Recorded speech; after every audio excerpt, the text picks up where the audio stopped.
Hey guys, miicrow here. I think we're about at the point where we're going to start doing class-related build guides. So if there are particular classes you want me to cover, please let me know. But for today, we're still going to do one more general one, and I wanted to talk about kind of gear perks for different classes in general and what is looking good, as well as a few artifact tips for light classes because we discovered some stuff yesterday. So without further ado, let's get into it.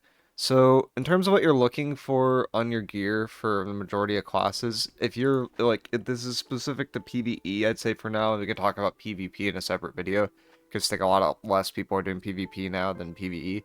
But what you're generally looking for if you're a melee player is you're looking for double offensive slots. So if you have double offensive slots, say on Blood Drinker, I have double offensive slots, you could stack Vicious and Rogue. And this is just really good for melees because if you're hitting something from behind, which you should be pretty consistently hitting something from behind if you have a tank on your team, you're just going to be able to take advantage of the vicious base damage increase and the rogue base damage increase. So from these two perks alone on one piece of gear, you're hitting for like 6% more damage, right? Which is a lot of damage relative to the amount of perk slots that you're doing, and it's just something that you could pretty easily take advantage of. The other thing you're looking on your gear, which I have on my heavy set more so now than my light set, is Enchanted Ward. Enchanted Ward I think most people know about, but it's just really good in PvE because PvE mobs don't have abilities, so all their attacks are coded as basically light or heavy attacks. And because of this existence of that, Enchanted Ward just has nearly 100% uptime. I think the other perk that is extremely underrated right now is Grit Ward. Grit Ward, it's a lesser value than some of the other wards, but it's still more than Enchanted Ward. I think it's sitting at around 2.2%, but we can double check that here. So if I open up Grit Ward,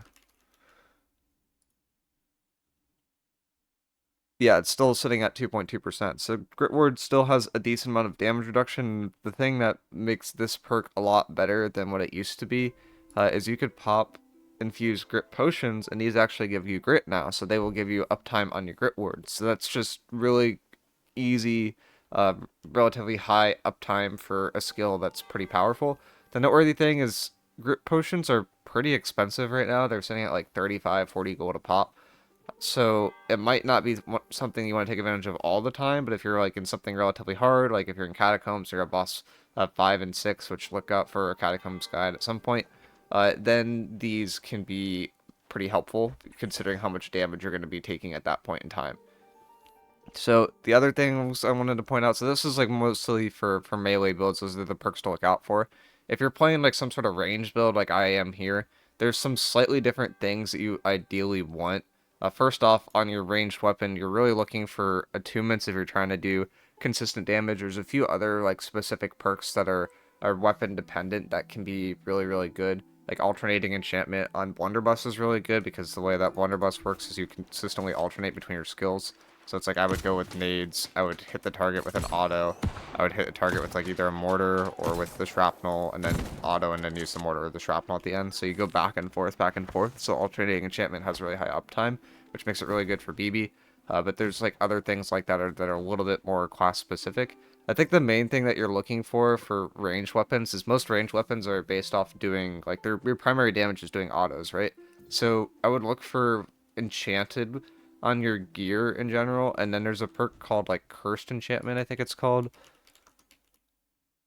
And this one is pretty good for a lot of ranged weapons. So it increases your basic attack damage by double by 10%, which is like as much as running 5 grit, or sorry, as running 5 enchanted. But your downside for it is your ability damage is decreased by 5%. It's just your abilities have way less uptime than your basic attacks typically do. So this is just generally speaking a DPS increase, and it's worth picking up for range. Honestly, it's debatably worth picking up for melee as well. The only thing is it only comes with rings, and it seems like it doesn't rule on everything, but that's something I might have to investigate a little bit further. But if you get this, it's very, very powerful. So that's the main things for melee and range. I guess the one other perk that we probably should talk about too is Alchemist Reprieve. Alchemist Reprieve is it's obtainable on most pieces of gear from what I've seen, and it's just a very large amount of heals. So yeah, compatible with basically everything in the game. What this does is Oh, it actually has a charm too. Oh, that's so nice. I could just put on any defensive perks. Oh wait, no, I'm looking at the wrong one. Um, it's not Alchemist Reprieve. Sorry, it's the Lifesteal perk. Let's see if I have one on me. Do I not have one? Oh, that's so sad. There's a perk that was added to the game. I'll put it in the comments or in the description. Oh, there it is. Lifestealer's Drought. This perk, it rolls on fixed pieces of gear, and it gives you just passive lifesteal as long as you haven't potted recently. It's not as good as some other forms of lifesteal in the game, but it is still very, very powerful and seems to be pretty consistent. It seems like it's generally solid for almost all builds. Like, as long as you're not spamming survival potions, then you're just naturally going to get a lot of value out of this. Sacrificial Empowerment's another one that's like worth looking out for because the armor decrease is only while you're below 50% health and the base damage increases all of the time. So that one's just generally good for doing more damage as well. Moving on to non kind of melee classes, I want to talk about healers a bit. Healers, you have it pretty simple. The main thing that you're looking for is a defensive slot to put in Sacred 2. So that's just needs to go on all your armor for all your for a defensive slot. You generally, and then from there, you just generally want forms of damage reduction and cooldown increases. So in terms of like cooldown increases, if you go to artifacts and then we look at the ones for medium, there's a pretty obvious one that a lot of healers are trending towards right now, which is Nimble Coat. Nimble Coat just is one of the only forms in the game of getting cooldown reduction at this point. The other main one is through Refreshment, which is a perk that can come on your earring.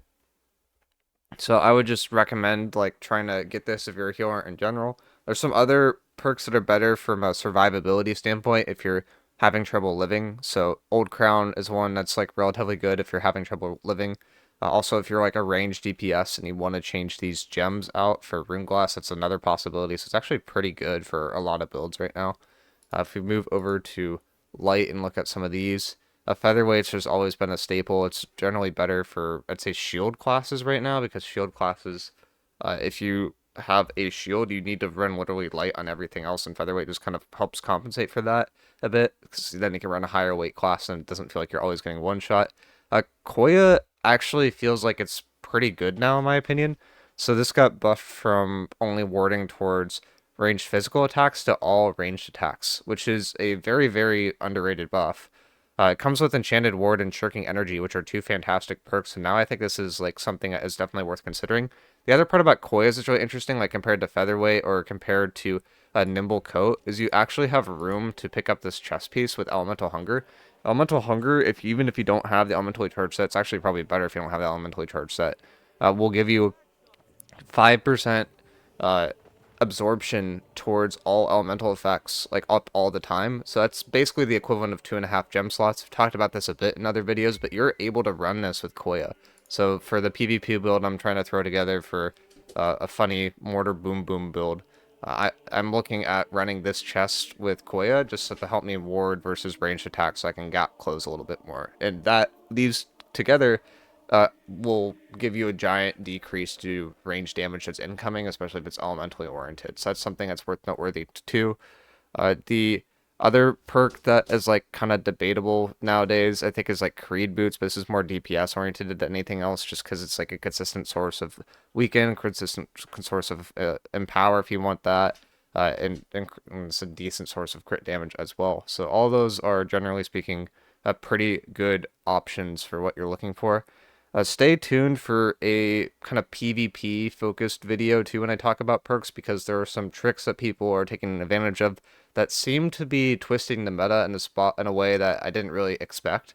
And there's some ways to counter that meta as well. But for now, these are like the main things that I would look at from a PvE perspective that will just generally help keep you alive. If you are getting staggered out of the Wazoo, just remember Grit Pots basically just give you a CC immunity to literally everything in the game now. And with that, I will leave you guys and see you in the next one.